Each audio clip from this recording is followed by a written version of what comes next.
Pineal के स्राव को यौगिक शब्दावली में अमृत कहा जाता है, क्योंकि जब वो रिसने लगता है तो आपकी हर चीज मधुर और सुंदर हो जाती।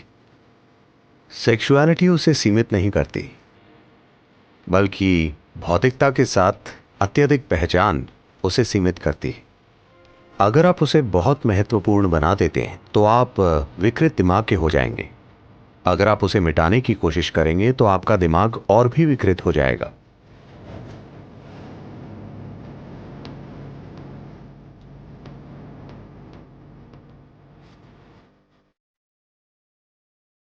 एक 92 साल का बूढ़ा आदमी फुल मेडिकल जांच के लिए अपने डॉक्टर के पास गया। डॉक्टर ने उसकी जांच की और वो बोले, मेरे बुजुर्ग दोस्त, अपनी उम्र के हिसाब से आप बहुत अच्छा कर रहे हैं, सब कुछ बहुत बढ़िया है। मगर उस आदमी ने पूछा, मगर डॉक्टर, मेरी सेक्स लाइफ का क्या? तो डॉक्टर ने पूछा, उसके बारे में सोचना या उसका सपना देखना? आप जितना किसी चीज के बारे में ना सोचने की कोशिश करते हैं, उतना ही आप उसके बारे में सोचने लगेंगे। मन की प्रकृति ही ऐसी है। तो कई वजह हैं कि कोई व्यक्ति सेक्स में लिप्त होता है। कुछ के लिए वो सिर्फ सुख है, कुछ के लिए ये बंधन और साहचर्य को मजबूत करने का एक तरीका है। वरना लोग महसूस करते हैं कि वे एक दूसरे से दूर हो रहे हैं। वो भले ही ठीक हों, मगर बहुत से लोगों के दिमाग में ये बसा होता है कि अगर वो सेक्सुअली सक्रिय नहीं हैं तो वो वास्तव में दूर हो रहे हैं। ये सच नहीं है। आप किसी से बहुत करीब हो सकते हैं और जरूरी नहीं है कि शारीरिक रूप से जुड़े हुए हों, है ना? मगर समाज के दिमाग में ये होता है। खासकर दुनिया के इस हिस्से में लोग बड़े पैमाने पर मानते हैं कि अगर सेक्सुअलिटी नहीं है तो वास्तव में आपका रिश्ता नहीं है। वास्तव में रिश्ता शब्द, मुझे यह समझने में थोड़ा समय लगा कि यहां अगर आप एक रिश्ता कहते हैं तो आपसे यह समझने की उम्मीद की जाती है कि यह सेक्स आधारित रिश्ता है, बाकी कुछ रिश्ता नहीं है। अगर मेरा आपके साथ बहुत मजबूत रिश्ता हो सकता है और आपके शरीर से मेरा कोई संबंध नहीं हो सकता, है ना? मैं किसी भी तरह आपके शरीर के प्रति आकर्षित ना होते हुए भी आपके साथ बहुत मजबूत रिश्ता रख सकता हूं। मगर उन सभी संभावनाओं को पूरी तरह नकार दिया गया है।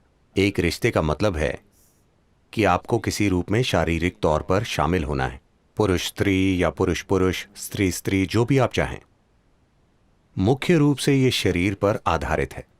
किस तरह का शरीर, ये व्यक्तिगत पसंद है, मगर मुख्य रूप से यह शारीरिक आधार है। ऐसा इसलिए हुआ क्योंकि कहीं ना कहीं शरीर के साथ हमारी पहचान के सामान्य स्तरों के परे चली गई है। यह शरीर के साथ अत्यधिक पहचान है। इसलिए शरीर आधारित रिश्ते समाज के मूल बिंदु बन गए हैं। जो अपने भौतिक शरीर से बहुत जुड़ा है वो स्वाभाविक रूप से सेक्स से प्रेरित है, क्योंकि यही सर्वोच्च चीज है जो वो जानता है। ऐसे तरीके हैं जिनसे आप कुछ ऐसा पा सकते हैं जो इससे कहीं अधिक बड़ा है। एक बार आप इससे बेहतर कुछ चख लें, फिर मुझे आपको बताना नहीं पड़ेगा इसे छोड़ दो या उसे छोड़ दो, वो वैसे ही खत्म हो जाएगा, है ना? कुछ साधना के तरीके हैं जो सेक्सुअलिटी से अधिक तीव्र हैं, जो सेक्सुअलिटी से अधिक आनंदमय हैं। एक स्तर पर यदि आप इसे देखें, योग के सभी आयाम किसी न किसी तरह आखिरकार पीनियल को सक्रिय करने की कोशिश करते हैं, क्योंकि एक बार जब वो रिसने लगता है तो आपकी हर चीज मधुर और सुंदर हो जाती है। वो एक पूरा भीतरी सुख पैदा करता है जिससे सभी बाहरी सुख बच्चों की चीज की तरह लगने लगते हैं। यही वजह है कि योगी सिर्फ आंखें बंद करके बैठते हैं। इसलिए नहीं कि वो सुख के खिलाफ हैं, वो छोटे सुखों के खिलाफ हैं, बस यही है। तो शांभवी, इससे एक चीज जो होती है, ये पीनियल स्राव को बहुत हद तक उत्तेजित करती है, जिससे आप दिन भर एक तरह की मिठास में भीगे रहते हैं। यह आपको परम आनंद और आनंद की एक स्थिति में छोड़ देती है, क्योंकि पीनियल ग्लैंड सक्रिय होता है। यह आपके शरीर विज्ञान का एक पहलू है जो आपकी चेतना के काफी करीब है। बाकी शरीर विज्ञान गुजर बसर के बारे में है, मगर पीनियल ग्लैंड आपके शरीर विज्ञान का एक पहलू है जो भौतिक से परे जाने के बहुत बहुत करीब है। योगिक परंपरा में इस मिठास को अमृत या सुधा या जीवन अमृत कहा जाता है। अगर उसकी एक बूंद शरीर में आ जाए तो अचानक पूरा शरीर शीतल हो जाता है, पूरे सिस्टम में चिकनाई आ जाती है, वो आसानी से काम करता है, शरीर की हताशा चली जाती है, मन की हताशा चली जाती है। अमृत का अर्थ है कि आपने अपना सुख पा लिया है।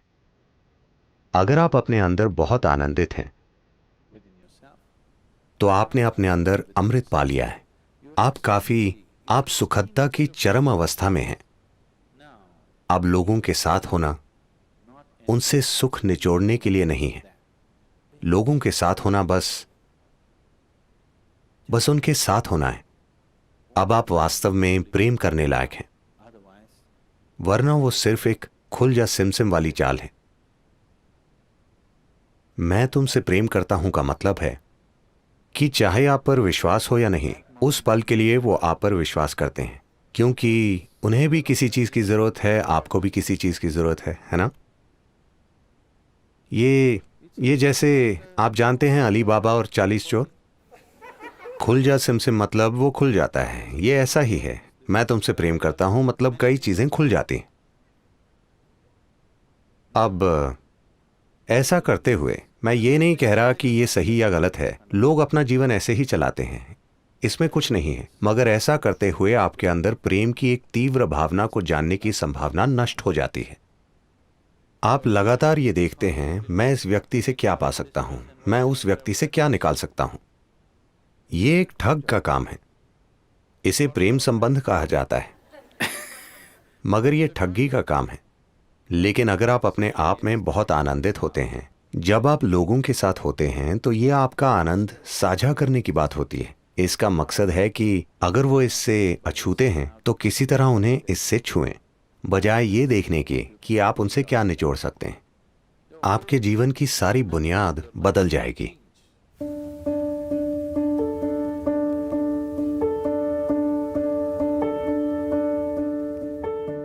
हाँ और नहीं।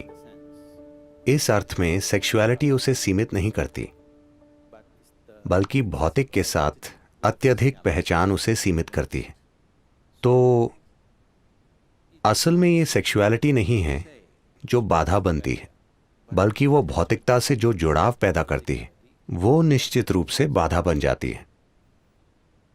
ये सवाल उस छिटपुट जानकारी, उस गॉसिप से आया है जो आपने सुना है कि किस तरह आप अपने ही वीर्य को आत्मसात करके उसे अपनी उच्चतर संभावना तक उठा सकते हैं। हाँ, ये सच है। साथ ही कोई परहेज के कारण ऐसा नहीं करता। अपनी ऊर्जा को आंतरिक बनाते हुए आप ऐसा करते हैं। सिर्फ ऐसा नहीं है कि कोई सेक्स से दूर रहता है और अचानक उसकी ऊर्जा संगठित होकर ऊपर बढ़ती है। ये सच नहीं। अगर आपकी ऊर्जा संगठित होती है और बढ़ने लगती है तो सेक्सुअलिटी की जरूरत आपके लिए खत्म हो सकती है। मगर ये आपको अक्षम नहीं बनाती, यह आपको नपुंसक नहीं बना देती, मगर उसकी जरूरत खत्म हो जाती है। अब वो एक मजबूरी नहीं रह जाती। और सिर्फ यही चीज नहीं, सारी बाधाएं खत्म हो जाती हैं। मुख्य रूप से अधिकांश सेक्सुअलिटी जो धरती पर है, वो एक तरह की मजबूरी के कारण है ना? वो आदत से मजबूर होना है। जब आप चेतन हो जाते हैं, जब सारी बाधाएं गायब हो जाती हैं, ये भी गायब हो जाती है। सिर्फ इसलिए क्योंकि लोग शरीर पर इतने केंद्रित हैं, वो हमेशा सोचते हैं आध्यात्मिकता बनाम सेक्सुअलिटी, इनका कोई संबंध नहीं है, वो आपस में जुड़े नहीं हैं। एक शरीर का है, दूसरा एक अलग आयाम है। ये सिर्फ इसलिए क्योंकि दुनिया के धर्म, नैतिक स्कूल और नीतिवाद स्कूल हमेशा उसके खिलाफ बोलते हैं। इसलिए ये लोगों के मन में इतना बड़ा मुद्दा हो गया है कि वो सोचते हैं कि परे के बारे में कुछ जानने का एकमात्र तरीका यह है कि आप इससे दूर रहें, क्योंकि कहीं ना कहीं आप एक इंसान की सरल बायोलॉजी को समझ नहीं पाते। ये एक त्रासदी है कि आप साधारण बायोलॉजी को स्वीकार नहीं कर सकते। आपको या तो उसका जश्न मनाना होता है या उसे नाली में फेंक देना होता है। दोनों जरूरी नहीं है। You can look at it for the limitation that it is and for the possibility that it is. आप उसकी सीमाओं को देख सकते हैं और उसकी संभावनाओं को देख सकते हैं। तो अगर सेक्स की अपवित्रता के कारण आपकी आध्यात्मिकता में बाधा पड़ रही है, तो मैं आपको बताना चाहता हूं कि आपका जन्म ही अपवित्र है। जब जन्म ही अपवित्र है तो आपके लिए संभावना कहां है? आपके लिए कोई संभावना नहीं है, सिर्फ अगर आप कहीं और से गिरते। Fell from somewhere else. अगर सारस आपको गिरा जाता तभी आपके आध्यात्मिक होने की कोई संभावना होती। अगर आपकी मां ने सामान्य रूप से जन्म दिया है तो आपके लिए कोई संभावना नहीं।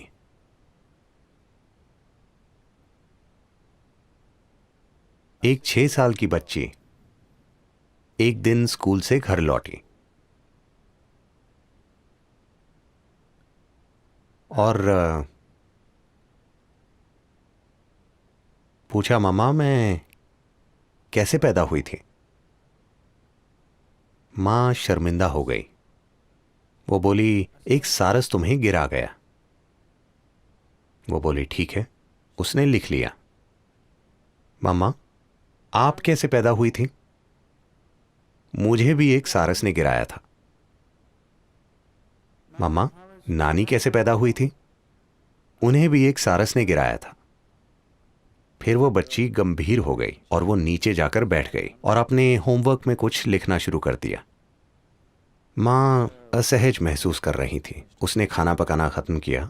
तब तक लड़की ने अपना होमवर्क पूरा कर लिया था और किताब वहीं छोड़ दी थी। उसने जाकर उसे पढ़ा तो फैमिली ट्री के बारे में निबंध था। बच्ची ने लिखा था, मेरे परिवार में 3 पीढ़ियों से किसी का जन्म कुदरती रूप से नहीं हुआ है।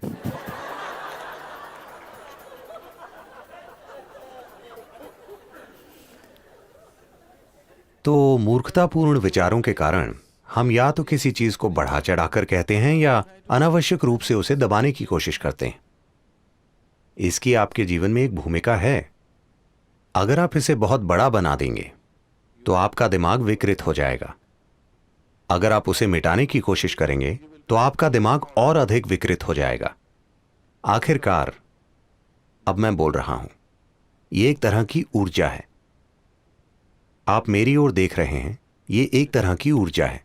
आप मुझे सुन रहे हैं, ये एक तरह की ऊर्जा है। ये एक ही जीवन ऊर्जा की अलग अलग अभिव्यक्तियां हैं, है ना? अब सेक्सुअलिटी भी उसी ऊर्जा की एक अलग अभिव्यक्ति है। अब व्यक्ति को तय करना है कि उसकी ऊर्जा का कितना हिस्सा वो किस दिशा में भेजना चाहता है, क्योंकि आखिरकार आपकी ऊर्जा सीमित है ना? देखिए, ये ऐसा है, आपकी आय, मान लीजिए आपकी मासिक आय $5000 है।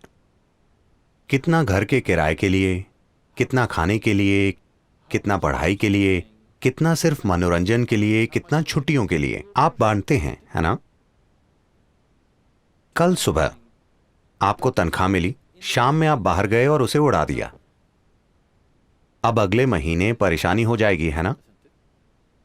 हाँ, आपके पास क्रेडिट कार्ड है, मगर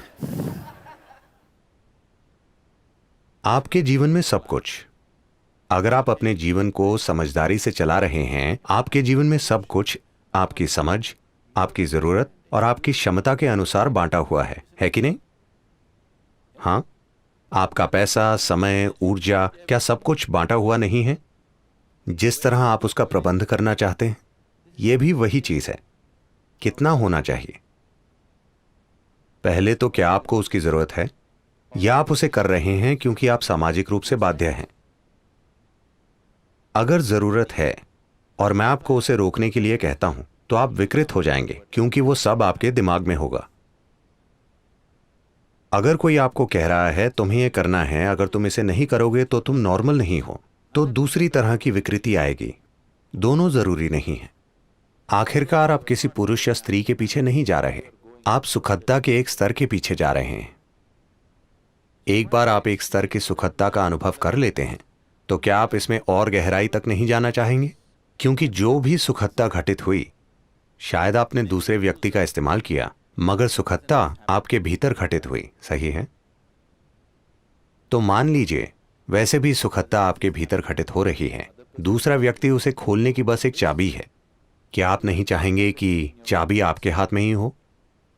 हाँ, कि अगर आप इस तरह बैठें, आप पूरी तरह ऑन हो, आपको किसी की जरूरत नहीं है। नहीं, देखिए, कोई चीज, आपके जीवन में कोई चीज, चाहे सुख के लिए हो, पैसे, प्रेम, ये वो, चाहे किसी भी चीज के लिए, जैसे ही आप दूसरे व्यक्ति पर निर्भर हो जाते हैं, इस धरती पर कोई भी वास्तव में भरोसे लायक नहीं है ना? मैं हर जगह से ये शिकायतें सुनता रहता हूं। कुछ लोग, आमतौर पर महिलाएं, शिकायत करती हैं कि उनके पति बहुत ही शरीर केंद्रित हैं। कुछ महिलाएं लगातार शिकायत करती हैं, वो मुझ पर उंगली भी नहीं उठाता। जो भी होता है वो एक समस्या है, क्योंकि वो कभी उस तरह नहीं होगा जैसे आप चाहते हैं। जब तक दूसरा व्यक्ति शामिल है, कुछ भी 100% आपकी मर्जी से नहीं होगा, है कि नहीं? हाँ या ना? वो कभी नहीं होगा। इससे फर्क नहीं पड़ता कि आप भगवान से शादी कर लें, फिर भी ऐसा नहीं होगा।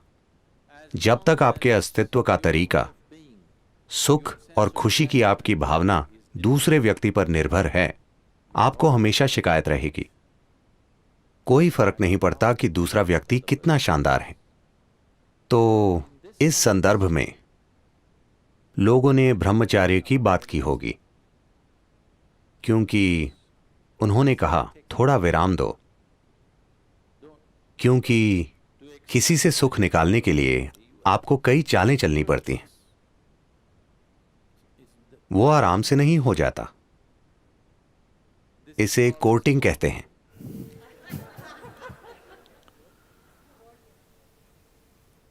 एक बार कोर्ट में चले जाएं, फैसले का दिन आ जाएगा। उसमें काफी समय, प्रयास, ऊर्जा और तमाम दूसरी चीजें लगती हैं। निराशाएं, ईर्ष्याएं, समस्याएं, सब कुछ उससे जुड़ा होता है। तो किसी ने कहा, उन चीजों से थोड़ा दूर रहकर देखो कि क्या इसे आंतरिक रूप से पैदा किया जा सकता है, और फिर लोगों के साथ रहना आपके प्रेम के कारण अधिक होगा, आपकी जरूरत के कारण नहीं, जो निश्चित रूप से लोगों के साथ रहने का एक बेहतर तरीका है ना? यह निश्चित रूप से दूसरे इंसान को सम्मान देने का बेहतर तरीका है कि नहीं? इस पर थोड़ा ध्यान दीजिए। उस पर और उस पर और उस पर ध्यान देने के बजाय इस पर थोड़ा अधिक ध्यान दीजिए। जितना आनंद कोई दूसरा आपके लिए पैदा करेगा, ये उससे कहीं ज्यादा आनंद पैदा कर सकता है।